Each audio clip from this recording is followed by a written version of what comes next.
Hey, good morning, everyone.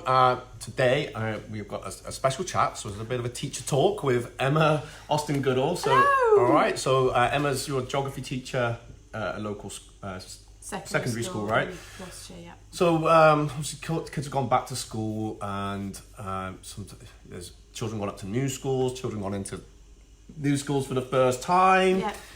What we thought would be, because obviously Cheltenham Martial Arts is a bit of an education facility as well. I thought it'd be good to kind of have a little chat today and find out what are the three biggest challenges. So first of all, though, I want to find out a bit more about yourself, so people watching got an idea of you know who you are. So you're a former head of college. Is that right? I've been teaching for about 14 years. That's important. Yeah. Prior to having my children, I was had many responsibilities in the secondary school. I was head of house, head of year, head of college, head of department. Absolutely loved it. Really enjoy teaching, and the pressures, the demands, the excitement, the buzz that comes with it. I've recently had my twins, and they're 18 months now. And at the moment, I've just taken a bit of time out. Yeah. I'm currently working part-time while I do more childcare at home, and then in the future I think I'll go back to more days and hours at school. Super mum, super teacher. Oh, thanks. Yeah, that's very kind. Yeah. I know you train here and you're a big part of the academy as well, so that's thank you. Hi everybody. Got all our friends watching. Hey. All right, so in your experience of teaching then, what are general the three biggest challenges that you kind of you may see in children? Is it going up for years or? So some of the areas to focus on are the fact that you've got the transition from primary school to secondary school. Yeah. So that's a big thing for a lot of young children and their parents. Also as a classroom teacher, you have different perspective with regards to that. And then also as head of college with a more pastoral role, you see many different elements of the school there as well. Yeah. So I'll try and reflect on all the different areas in my response to that. Yeah. The first one I would say is that a lot of young people, when they return to school, they struggle with routine, structure, the bells, the demands, the pressure, what's expected from them. And it can take a while for some students to calm down, get back into it. One of the things about the academy, for example, is the fact that the routine, the structure you have here really helps certain and specific students. I know that from my school come here, but also just in general, because it helps them start to learn and build and be confident in what's expected from them in the day and day-to-day living.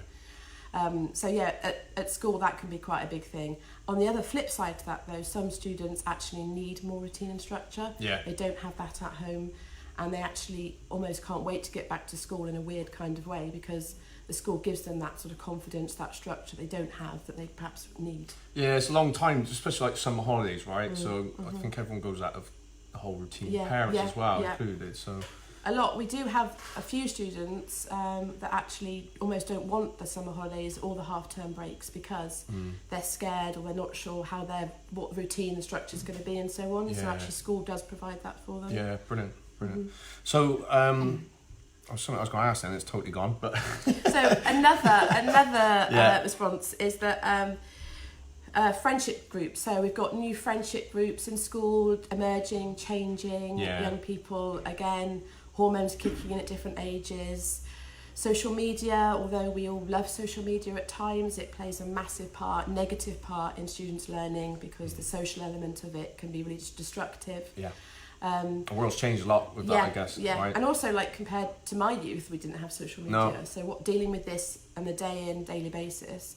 So we have to be really mindful, students and staff, what we're putting on social media, how we're portraying ourselves. So that can be a big thing and a challenge for a lot of young people who aren't aware just how dangerous it can be. And then I would probably say another challenge would be the intensity of the studies. There's so much pressure nowadays on young people. Another nice link to the academy is it's a good place to have escapism in some respects that students see. I obviously I'm here. I'm going to agree with it, but I see it. So some I get it when someone maybe want to stop for studies and stuff like that, but I kind of feel like this is such a release. I totally do need agree. that breakaway because otherwise it's only so much I feel that you can absorb in. I think what's annoying is governmental changes, for example. So the PE curriculum, students unfortunately don't have enough PE or don't buy into enough PE. Were you teaching PE as well? Yeah. Yeah. So I used to teach, when I was full-time, I taught quite a bit of PE, which I loved and still love. Yeah. But that was epic stress relief for young people. Yeah. Even if it wasn't perhaps a challenging lesson, just having fresh air, just that break from the studies, getting changed, the chatter in the changing room and so on. Yeah. Really vital, and you could see it in the students. What is a shame is at times in school, students can be taken out of PE lessons for a particular reason, whether more time on their studies or they need extra catch-up time somewhere. And that would almost break my heart, because although it might be deemed as not a GCSE, so on, actually that helps them psychologically, mentally prepare for their GCSEs, have that time out. Get a lot of parents come back and say how the reports have changed. Really? From just training. Yeah. I'm not saying with a magic, because it's a combination of everything, but I feel that it could be doing anything, I guess, but just it's always absolutely nice to hear. Sometimes PE lessons, particularly when it was highly pressurised time for GCSE students, for example, we would just go for a walk. Yeah. Or walk, jog around the field, depending on what they felt. But just that blast of fresh air. It's pattern interrupt. I think just that quick change.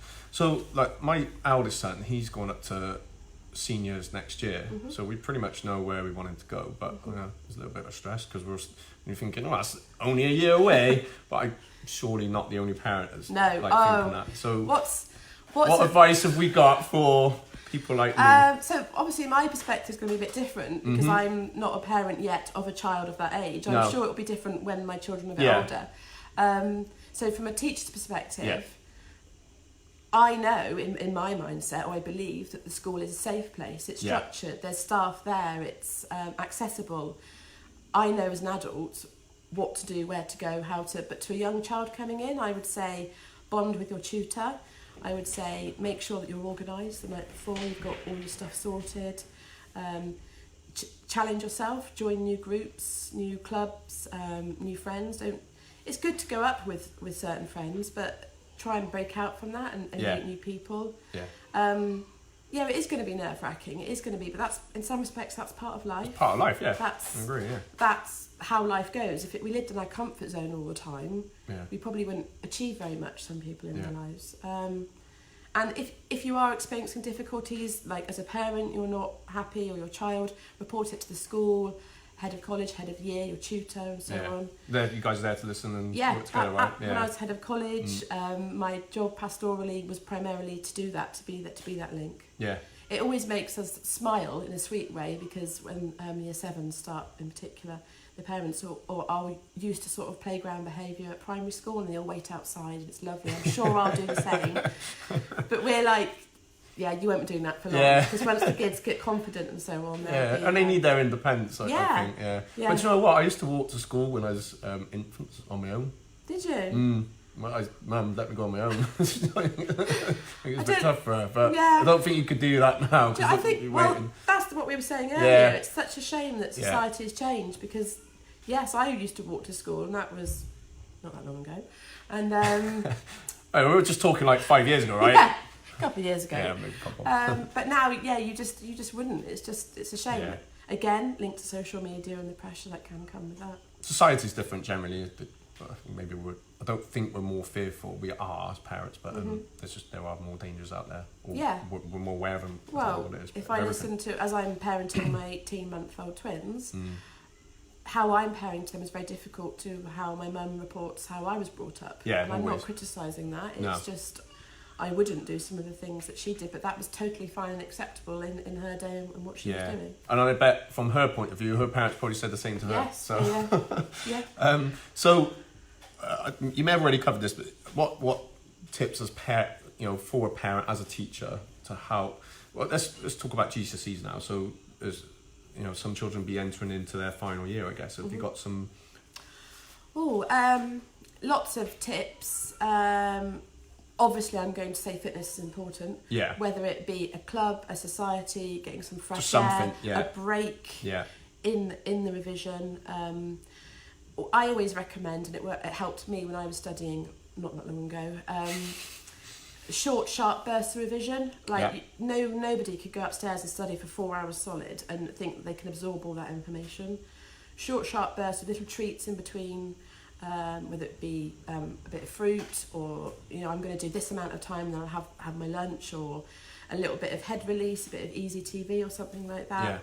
Yeah. Different revision techniques, so you could have a look at online revision. GCSE bite size, for example, is really good.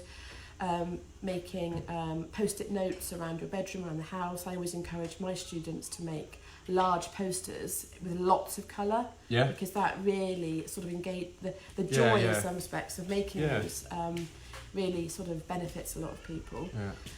Revision techniques work differently for different people, so don't expect every technique to be a success for you.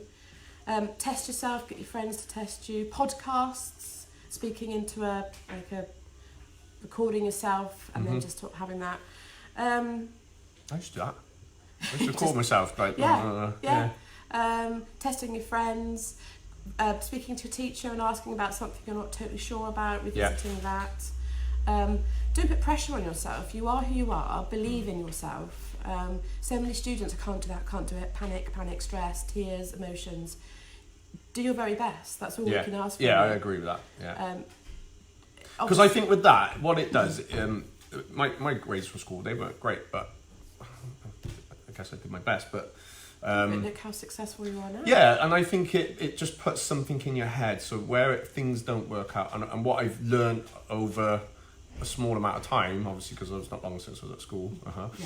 But what I've learned in that time is that I just had to find my way of learning. Your niche. And finding absolutely what I found is right. If I really enjoy this, then some say becoming a business owner, there was so much I had to learn that I didn't know, but it maybe I had that difference on there. I totally agree. One of the reasons I'm a geography teacher is I joke to my students a lot of the time is I don't actually know what I want to do in life. I like young people. I like the energy, the buzz, the banter, shall we say, the teaching. I love seeing young people spirited and passionate about something I'm really passionate about. So that really was what you wanted. Yeah, exactly. And prior to teaching, I used to be an outdoor instructor, so I used to teach skiing, climbing, sailing, kayaking, and so on, because I enjoyed those sports. So it was okay. Well, I'll go and instruct that, but then I wanted something else. I wanted the next challenge. And so, but why I chose geography was because I like the outdoors. I like knowing how and why things happen, and my revision techniques. I'm quite a colourful, bright person most of the time.